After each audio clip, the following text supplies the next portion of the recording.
In the UK, roughly 40% of those between the age of 22 and 29 have no savings at all, while around 10% have savings between £2,000 and £3,000. Only a quarter of people have saved more than £6,000.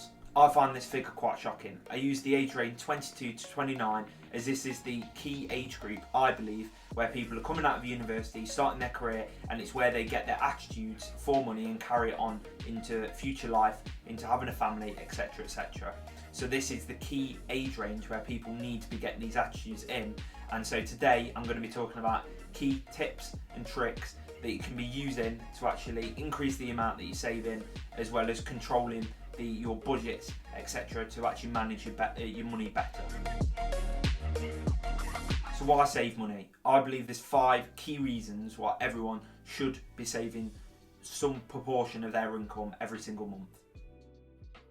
Number 1 reason why I think you should always save a proportion of your income is that it always allows you to have a sustainability of some sort of shelter and food every single month throughout your life. The second point is it allows you to alleviate a lot of stress, as it allows you to have money set aside for any of your life emergencies that will come up throughout your lifetime.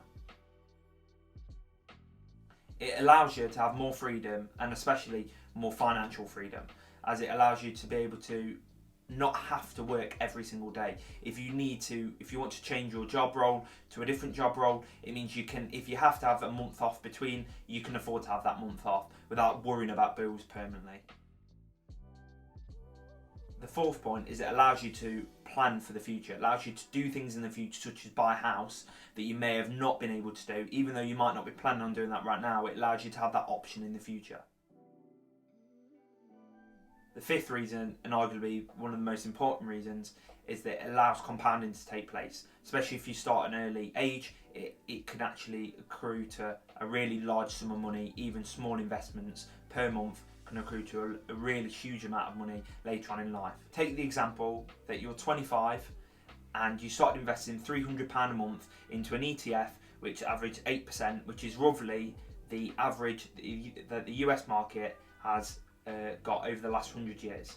And by the time you were 65, you would have a little over £1 million in that investment vehicle. Now, £300 a month might be a lot of money for some people, it might not be a lot at all for others, but if you can put away even smaller amounts than that, it can grow into huge amounts of money when you're older and really set you up financially. I understand that in 40 years time is a hell of a long time, and inflation would take place never, but it's still going to be a lot more money than you would have if you didn't do anything with that money now. So if saving's so important, why clearly do not that many people worry about it? Well, I think the main point to this is that people aren't happy to have delayed gratification. In the current world we live in, everyone wants stuff right now.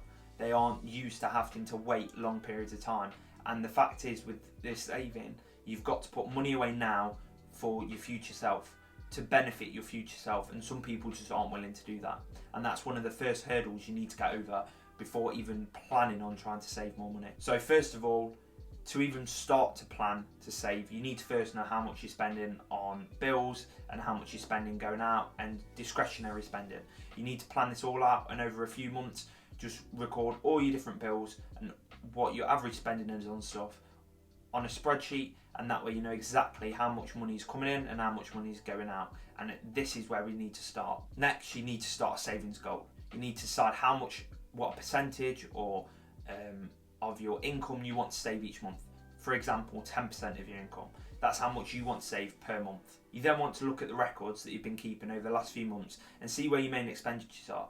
Maybe you've got bills that you've got coming out, such as subscriptions, or you go out eating a lot, and you could probably claw these back and save some money that respect by cancelling different memberships, or just trying to lower your lifestyle slightly to accommodate for having a bit of extra income that you can put in savings. You don't want to completely never go out or do anything with your life, because obviously you need to do this, but there needs to be a balance between being sensible and saving some money, as well as having a lifestyle that is enjoyable, and you're not just literally going to work, coming home and sitting doing nothing because you don't want to spend any money. Now, I understand different people's circumstances are different, and obviously some people may not be able to claw this back, and they just need to do their best to try and save money when they can. But for most people, they can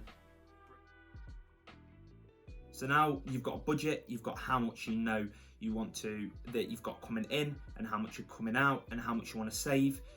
When you first get paid, you need to make sure that you pay yourself first.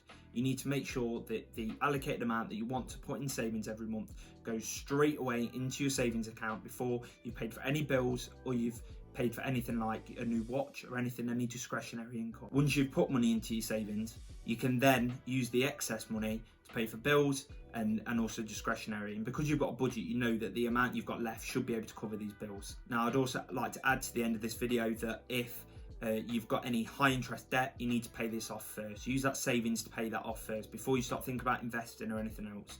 Because if you've got interest rate on a credit card for 25%, it's very hard to find an investment product that will produce more than 25% annually. So you're better off paying that off straight away and reduce the amount of high interest debt that you've got. Now, if you found this video useful and you've been thinking about investing but you thought you don't have enough money, enough spare income for it, hopefully this video has helped to manage your money a bit better, as well as allow you to have some money to actually do stuff for the future to help yourself in the future. If you've liked this video, please drop it a like, as well as subscribe to the channel if you want to see more content like this, and I'll see you in the next video.